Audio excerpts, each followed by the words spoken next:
Assalamualaikum warahmatullahi wabarakatuh.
Innal hamdalillah nahmaduhu wa nasta'inuhu wa nastaghfiruh wa na'udzu billahi min shururi anfusina wa min sayyiati a'malina may yahdihillahu fala mudilla lahu wa may yudlil fala hadiya lahu asyhadu an la ilaha illallah wahdahu la syarika lahu wa asyhadu anna muhammadan abduhu wa rasuluh arsalahu basiran wa nadhira. Allahumma shalli wa sallim wa barik ala Muhammad wa ala alihi wa sahbihi ajma'in. Qala Allah ta'ala fi kitabihil karim, a'udzu billahi minasyaitonir rajim. Bismillahirrahmanirrahim. Ya ayyuhalladzina amanu taqullaha haqqa tuqatih wa la tamutunna illa wa antum muslimun. Shadaqallahul adzim. Ma'asyiral muslimin sekalian rahimakumullah. Puja dan syukur mari senantiasa kita panjatkan kehadirat Allah Subhanahu wa taala atas seluruh rangkaian nikmat yang Allah berikan kepada kita sekalian, baik nikmat jasmani maupun nikmat rohani, dan lebih nikmat iman dan Islam. Kalaupun kita mau menghitung nikmat-nikmat Allah, dan itu tidak ada satu alat pun di muka bumi ini yang mampu untuk menghitung berapa banyak nikmat yang Allah berikan kepada kita sekalian. Intinya kita sebagai manusia makhluk yang Allah ciptakan di muka bumi ini, maka bersyukur adalah salah satu ungkapan atau salah satu perbuatan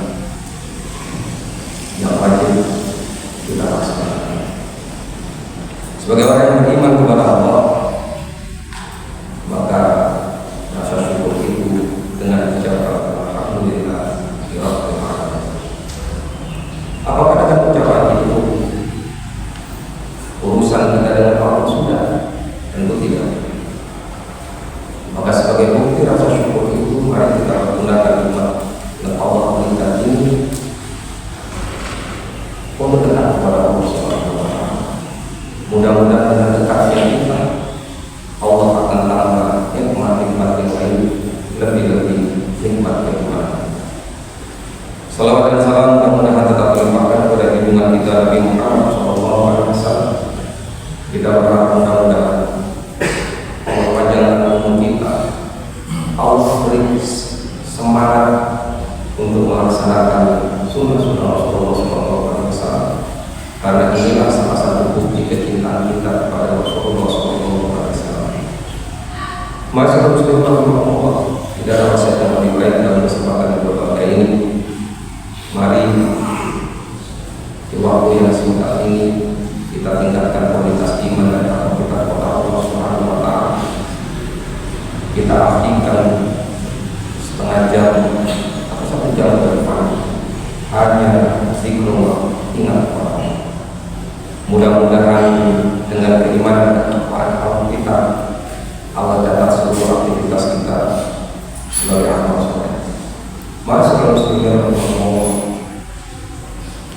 Pernah suatu saat Umar bin Khattab ditanya oleh salah seorang sahabat. Pertanyaan itu sangat singkat. Apa yang ditanyakan oleh sahabat itu? Sahabat itu bertanya, wahai Umar bin Khattab, apa yang membuatmu cemas setelah kepergian? Umar menjawab,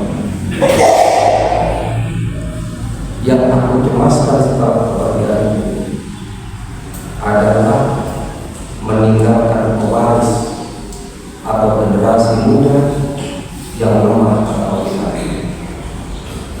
Inilah jawaban Umar. Mungkin pertanyaan itu bukan hanya sekedar ditujukan kepada Umar bin Khattab, tapi bisa juga ditujukan kepada diri kita masing-masing. Karena sampai saat ini Allah telah memberikan sebuah karunia yang sangat luar biasa kepada kita, yaitu generasi penerusnya, yaitu anak-anak. Tentu anak-anak kita yang Allah titipkan kepada kita bukan hanya sekedar akan menerima warisan berupa harta benda, tapi anak-anak kita akan mewarisi ajaran-ajaran yang telah kita didik, yang telah kita berikan kepada anak-anak. Apa tujuannya? Agar supaya kebaikan-kebaikan itu menjadikan penerang, menjadikan sumbangsi ketika seluruh amal ibadah kita diputus oleh Allah Subhanahu wa Ta'ala, karena kita sudah berada di dalam Allah. Masyaallah muslimin rahimahumullah. Kecemasan umat Ibnu Khattab ini bukan tanpa alasan, karena hampir seluruh nabi-nabi yang diutus oleh Allah Subhanahu wa Ta'ala mencemaskan hal yang serupa sebagaimana dicemaskan oleh Umar bin Khattab. Bagaimana Nabi Allah Ibrahim ketika di usia tuanya belum dikaruniai seorang anak, Nabi Ibrahim di setiap sujud dan rukuknya selalu berdoa, Rabbi habli minas sholihin, Rabbi habli minas sholihin. Ya Allah, karuniakan kepadaku anak yang soleh. Bahkan Nabi Zakaria pun selalu berdoa, Rabbi habli min ladunka dzurriyyatan thayyibah. Ya Tuhanku, berilah aku keturunan yang baik dari sisimu. Sudahkah keinginan ini kita ucapkan setiap kali kita sholat di hadapan Allah Subhanahu wa Ta'ala, agar kita mampu mencetak satu keturunan yang akan mewarisi kebaikan-kebaikan yang kita wariskan kepada anak-anak, bukan hanya sekedar harta. Yang menjadi pertanyaan kita masyaallah muslimin rahimahumullah, bagaimana cara kita untuk menjadikan putra putri kita atau generasi kita menjadi generasi yang tauhid dan yang kuat. Inilah yang menjadi PR kita sekalian. Di tengah-tengah kesimpang siuran kebenaran dan kebatilan, masyaallah muslimin rahimahumullah, ada beberapa hal yang harus kita tanamkan kepada generasi kita, kepada anak-anak kita. Yang pertama, yaitu menanamkan kuatnya iman kepada anak-anak. Karena banyak keimanan akan bisa luntur ketika keimanan itu dihadapkan dengan kenyataan. Kalau dulu sering kita mendengar satu pepatah, orang jujur itu pasti muncul. Tapi kenyataan sekarang, orang jujur itu kebanyakan muncul. Dan itu kenyataan yang dibenturkan dalam keimanan kita. Inilah tantangan kita masing-masing. Bagaimana cara kita menguatkan keimanan kepada anak-anak kita di tengah-tengah kesimpang siuran antara kebaikan dan keburukan. Maka Rasulullah SAW selalu mengajarkan kepada kita doa yang sering diajarkan kepada anak-anak kita di dunia pendidikan Islam khususnya. Allahumma arinal haqqa haqqan warzuqna ittiba'ah wa arinal batila batila warzuqna ijtinabah. Allahumma ya Allah, arinal haqqa haqqan, tunjukkan kepada kami, perlihatkan kepada saya al-haqqa haqqan, kebenaran itu benar-benar sebagai satu kebenaran, tidak dibumbui kebenaran harus ditukar atau ditutupi dengan kebaikan atau dengan keburukan. Wa arinal batila batila, ya Allah, kita tunjukkan kepada bahwa yang batil itu sudah satu batil. Warzuqna ijtinabah, dan berikan kekuatan kepada kami untuk menjauhi kebatilan. Dengan cara apa kita mengetahui kebatilan dan kebaikan? Tentu ada dua hal yang harus kita lakukan. Pastikan generasi kita adalah anak-anak yang menegakkan sholat, karena sholat inilah mengajarkan kepada kita begitu dekatnya manusia dengan Sang Pencipta. Mulai takbiratul ihram sampai rukuk, manusia tidak terlepas mulai ucapan takbir, rukuknya, semuanya penghambaan kepada Allah Subhanahu wa Ta'ala. Kemudian yang kedua, ajarkan anak-anak kita rasa mencintai kitab suci ini, sehingga bukan hanya sekedar dibaca, tapi perlu juga kadang-kala kita bacakan terjemahan. Dampingi anak-anak, karena setiap detik, setiap menit ada pertanggungjawaban di hadapan Allah Subhanahu wa Ta'ala. Jangan lantaran kita sibuk atau alasan bekerja untuk memenuhi fasilitas putra-putri kita, kemudian kita abaikan suatu kewajiban yang harus dilaksanakan oleh orang tua, yaitu memastikan bahwa anak kita menjadi putra-putri atau anak-anak yang soleh. Ma'asyiral muslimin rahimahumullah. Bahkan dalam Al-Quran pun Allah menjelaskan, wa'mur ahlaka bis-shalah, perintahkan anak-anakmu, keluargamu untuk mengerjakan sholat. Waqimis sholata lidzikri, dirikanlah sholat untuk mengingat Allah Subhanahu wa Ta'ala. Ini ma'asyiral muslimin rahimahumullah yang harus kita tanamkan kepada anak-anak, menguatkan keimanan kita di tengah-tengah carut-marut kehidupan dunia yang semakin hari bukan bertambah baik, tapi semakin buruk. Kemudian yang kedua, ma'asyiral muslimin rahimahumullah, selain kita menanamkan keimanan dengan menegakkan sholat dan mengajak anak-anak kita kepada Al-Quran, maka yang kedua pun berilah pengertian kepada anak-anak kita betapa pentingnya keikhlasan dalam beribadah kepada Allah Subhanahu wa Ta'ala. Keikhlasan inilah ma'asyiral muslimin rahimahumullah yang harus betul-betul kita ajarkan kepada anak-anak kita, baik dalam beribadah maupun dalam hal segala hal. Harus ikhlas. Ikhlas itu bersih, tidak ada campuran sedikit pun. Kalaupun emas, maka emas itu 100%. Tidak ada 0,1 tembaga pun tidak ada. lainnya pernah membagi keikhlasan itu akan kita.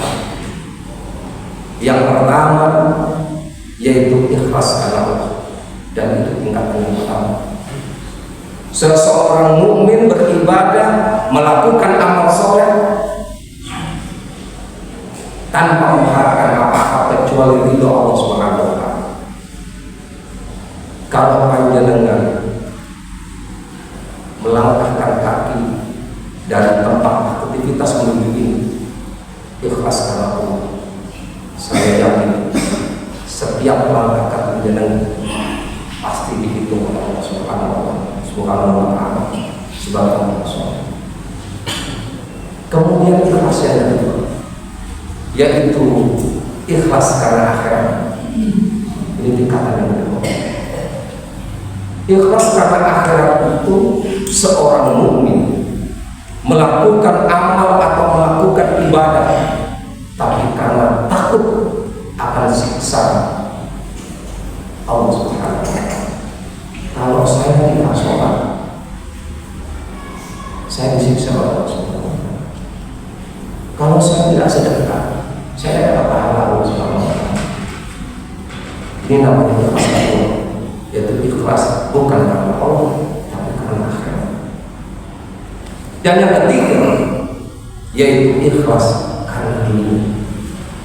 Seorang mukmin yang melakukan ibadah hanya mengharap balasan di dunia. Contoh, sering seorang ayah atau orang tua mengatakan kepada anaknya, "Wahai anakku, biasakan setelah subuh baca surah Al-Fatihah." Kenapa ya? Agar rezekinya lancar. Kalau ada kata-kata seperti ini, maka hakikatnya seorang mukmin itu melakukan ibadah tapi karena mengharap urusan. Maka dengan tegas Nabi Allah Ibrahim mengatakan, "Inna sholati wa nusuki wa mahyaya wa mamati lillahi rabbil alamin." Sesungguhnya sholat, ibadahku, hidup dan matiku hanya aku persembahkan kepada Allah Rabbul Alamin. Bahkan kebanyakan ustaz memelesetkan kata-kata ini, inna sholati wa susuki wa mahyaya wa qadda wa dan sebagainya. Karena siapa sholat kita? Kalau sholat kita hanya karena manusia, atau sholat kita karena hanya sekedar menggugurkan kewajiban kita, maka saya pastikan rukuk dan sujud kita tidak berbekas di hadapan Allah Subhanahu wa Ta'ala. Tanamkan rasa ikhlas ini kepada Allah. Kemudian yang ketiga, agar menjadikan generasi yang tauhid yang kuat, maka tanamkan kepada anak-anak kita jiwa kesabaran. Tidak ada ceritanya orang sukses itu dilalui begitu saja. Orang sukses pasti melalui proses, dan proses itu sudah kita lalui bersama. Bukankah panjenengan bisa lari? Itu karena sebelum panjenengan bisa lari, panjenengan jatuh bangun, mulai kecil, mulai merangkak, belajar berjalan, tertatih-tatih bahkan jatuh beribu-ribu kali. Tapi panjenengan bangkit hanya karena menginginkan satu tujuan, agar kita bisa berlari. Tanamkan kesabaran kepada anak-anak kita, baik sabar dalam melakukan ibadah kepada Allah maupun sabar dalam mengikuti atau melaksanakan aktivitas dalam hidup. Kemudian terakhir, masalah muslimin rahimahullah, untuk mencetak generasi tauhid yang kuat, maka jangan lupa berdoa dan bertawakal kepada Allah Subhanahu wa Ta'ala. Usaha sudah kita lakukan, kebaikan sudah kita lakukan untuk membentuk anak-anak yang soleh dan solehah atau generasi yang tauhid. Tapi jangan lupa banyak-banyak berdoa kepada Allah Subhanahu wa Ta'ala. entah doa kita yang berapa puluh kali Allah kabulkan. Jangan hanya satu kali kemudian kita memastikan atau kita berpendapat bahwa anak kita dicetak atau ditakdirkan oleh Allah menjadi anak yang tidak baik.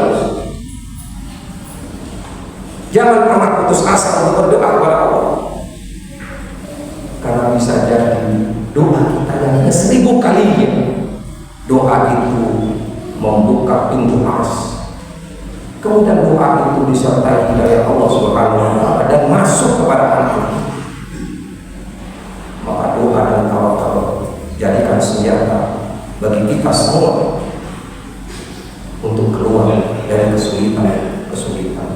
Barakallahu lakum fil Qur'anil azim wa nafa'ana iyyakum bima fihi minal ayati wa dzikril hakim innahu huwal ghafurur rahim.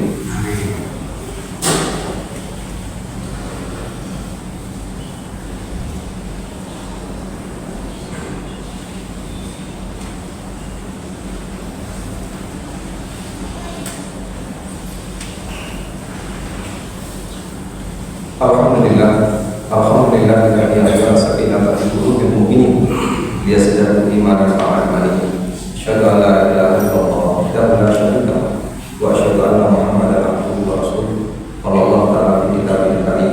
A'udzu billahi minasyaitonir rajim. Bismillahirrahmanirrahim. Ya ayyuhalladzina amanu taqullaha haqqa tuqatih wa la tamutunna illa wa antum muslimun.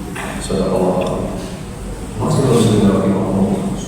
Mari khutbah singkat ini kita renungi apa yang menjadi pertanyaan sahabat yang ditujukan kepada umat. Keresahan iman kita jadikan solusi agar kita sekalian mampu mencetak generasi-generasi yang tauhid, generasi-generasi yang akan membawa kebaikan buat kita sekalian ketika kita meninggalkan alam dunia.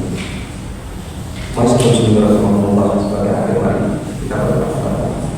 Mudah-mudahan Allah memberikan segala harapan kita dan mudah-mudahan Allah bimbing kita ke dalam kehidupan yang senantiasa dipenuhi dengan rasa syukur, rasa takwa dan iman kepada Allah Subhanahu wa Ta'ala.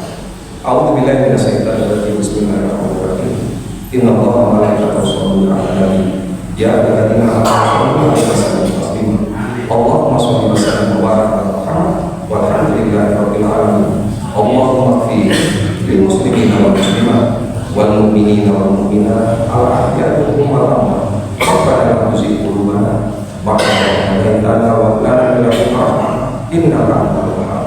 Ya Allah ya Rabbal alamin, limpahkan nikmat Kamu kepada kami semua yang ada di sini, kepada keluarga kami semua yang ada di rumah, akan kesehatan jasmani kami. Mudahkanlah segala urusan kami semua, jauhkan kami semua dari para pencobaan. Ya Allah ya Rabbal alamin, bimbinglah kehidupan kami dengan hidayah dan petunjuk, agar menjadi kehidupan yang berkah dunia dan akhirat. Bimbing pula mata pencarian kami ya Allah dengan hidayah dan petunjuk, agar menjadi mata pencarian yang halal dan bayyinah. Ya Allah ya Rabbal alamin, bimbinglah generasi kami, putra putri kami, keluarga kami dengan petunjuk, agar menjadi keluarga yang sakinah, mawaddah, warahmah, putra putri dan generasi